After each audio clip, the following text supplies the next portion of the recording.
মুখার্জি পান না, কারণ এই বিচারধারার সঙ্গে এখানকার যে শাসক দল তারা একমত নন। তারা এই বিচারধারাকে সমর্থন করেন না। বিচারধারাটা হচ্ছে রাষ্ট্রবাদ, বিচারধারাটা হচ্ছে ভারতীয় মানে সনাতন সংস্কৃতি। বিধানসভাতে আলোচনা কোনোদিন হয়নি। 1947-এর 20শে জুনকে স্বীকৃতি দিল না, বরঞ্চ ক্ষমতার জোরে বিধানসভার সংখ্যাগরিষ্ঠতার জোরে পয়লা বৈশাখকে পশ্চিমবঙ্গ দিবস করছে। পয়লা বৈশাখটাকে তো আনন্দ দিবস করা যেতে পারে।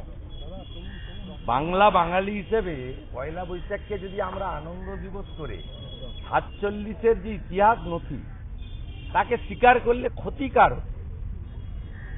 মমতা বন্দ্যোপাধ্যায় বা তার ভাইপো ভাবছেন চিরদিন থাকবেন, এটা যোগেন মণ্ডলও ভেবেছিলেন। উনি ভাবতে থাকুন, এখন আমরা 65, ওরা 35। যেদিন ওরা 50 পেরিয়ে যাবে সেদিন দেখবেন যোগেন মণ্ডলের মতো অবস্থা মমতা ব্যানার্জি তার ভাইপো। একটা বিষয় সরকারিভাবে বলিদান দিবস হিসেবে পালন করা যাবে। হ্যাঁ, 70% হিন্দু এক হলে তো তাই হবে।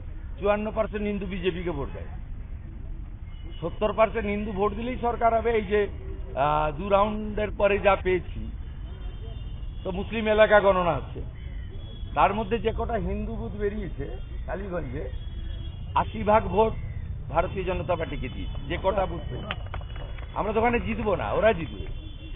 1,55,000 মুসলিম ভোট আছে। কিন্তু আমাদের লক্ষ্য ছিল যে হিন্দুদের মধ্যে আমরা আস্থা অর্জন করেছি কিনা, হিন্দুদেরকে ঐক্যবদ্ধ করেছে। প্রাথমিকভাবে যা পেয়েছি, it is too early. 22 round হবে, 14 রাউন্ড পর্যন্ত মুসলিম প্রভাবিত এলাকা, 15 থেকে 22 পুরো হিন্দু প্রভাবিত এলাকা। যে 2 রাউন্ড 3 রাউন্ডের পেয়েছি আমি, তাতে 13,000 সামথিং ভোট পেয়েছে 13,700 তৃণমূল, 6,297 আমরা, আর কংগ্রেস 5,000 সামথিং পেয়েছে, কংগ্রেস সিপিএম জোট। এবং মুসলিম বুথে 70-30 হচ্ছে, 70% তৃণমূল আর 30% কংগ্রেস, মানে দুটোই ওদের দল। অসুবিধা নেই, তারা ঠিক ভালো করেই করছে। আর আমি খুব আশাবাদী ইনিশিয়ালি, এখনো কিন্তু বলার সময় আসেনি, 4টের পরে বলা যাবে। তা আমরা হিন্দু বুথগুলো যে কটা বেরিয়েছে, মীরা 1, মীরা 2, পলাশী এলাকায়, সেখানে হিন্দুদের যে একত্রিতকরণ, সংগঠিত হওয়া, যে প্রচার আমরা করছি, সেই প্রচারে কাজ হচ্ছে বলে আমার মনে হচ্ছে। উপনির্বাচন যদিও কিছু নয়, আমি শুধু বলবো বাংলার ব্রাহ্মণ, ক্ষত্রিয়, বৈশ্য, শূদ্র, রামকৃষ্ণ মিশন, ইসকন, আর্য সমাজ, গড়িয়া মঠ, ভারত সেবাশ্রম, পথ আলাদা থাকুক, মতটাকে ঐক্যবদ্ধ করুন। At the end of the day আপনি হিন্দু, এখানে ভোট দিন, এমন সরকার আনুন যে সরকার রাষ্ট্রবাদ এবং হিন্দুত্বকে সুদৃঢ় করবে, প্রোটেক্টেড করবে। সেই কারণে আমি আশাবাদী যে 54% হিন্দু এক হয়েছে, 70% হিন্দুকে যদি আমরা এক করতে পারি, বাংলায় ডক্টর শ্যামাপ্রসাদ মুখার্জির প্রতিষ্ঠিত জনসংঘ তথা আজকের বিজেপি, এই পার্টি ক্ষমতায় আসবে। এই পার্টি ক্ষমতায় এলে 20 জুন সরকারিভাবে পশ্চিমবঙ্গ দিবস পালন হবে।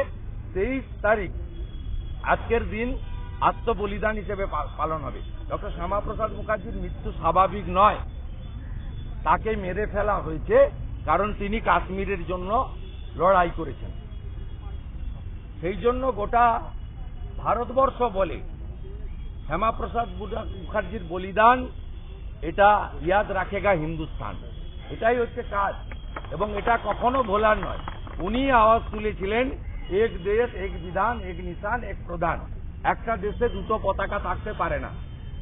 কংগ্রেস করেছিল শ্রীনগরে একটা পতাকা, দিল্লিতে একটা পতাকা। কংগ্রেস করেছিল শ্রীনগরে একটা আইন, দিল্লিতে একটা আইন।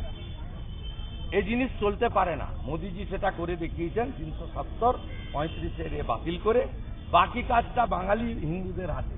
যদি আপনাদের অবস্থা বাংলাদেশের হিন্দুদের মতো করতে না চান, 26-এ আপনারা ডক্টর শ্যামাপ্রসাদ মুখার্জির পার্টিকে আনুন। আমরা কথা দিচ্ছি 5 বছরের টেস্ট, বিগত আপনাদের এতদিনের টেস্টের থেকে ভিন্ন টেস্ট আপনারা পাবেন।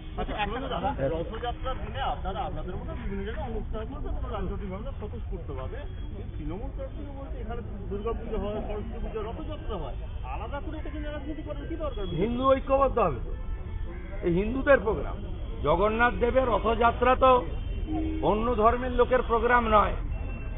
আপনি হালাল পেড়া গজা খাওয়াচ্ছেন, কেউ খাবেন না, নিবেন খাবেন না, হালাল গজা পেড়া খাবেন না। যদি হিন্দু হন হালাল পেড়া গজা খাবেন না। বাংলা খবর, আপনার রাজনীতি, আপনার আওয়াজ।